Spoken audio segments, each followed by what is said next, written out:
Magtatayong Metro Pacific Group at ang partner nitong Israeli company ng 20 hektarang dairy farm sa Laguna para makatulong daw sa milk production ng Pilipinas.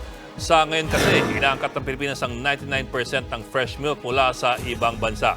Nakipag-partner ang Metro Pacific Group sa LR Group sa group ng Israel para sa joint venture na Metro Pacific Dairy Farms. Sa Bae, Laguna, itatayo ang dairy farm kung saan hanggang 6 na milyong litro ng gatas ang target na maproduce kada taon.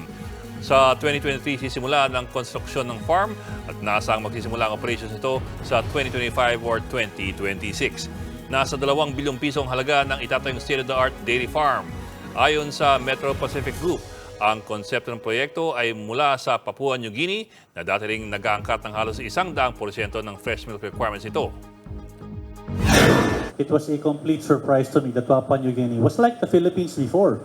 They imported more than 99% of their milk. And when LR Group established the Ilimo Dairy Farm in PNG, as of today, I believe they already have about 30% of the market in terms of fresh milk. So that's going to be a significant help for the country. We are very passionate about making agriculture sexy again. For us to be able to convince the younger generation to be involved again in agriculture.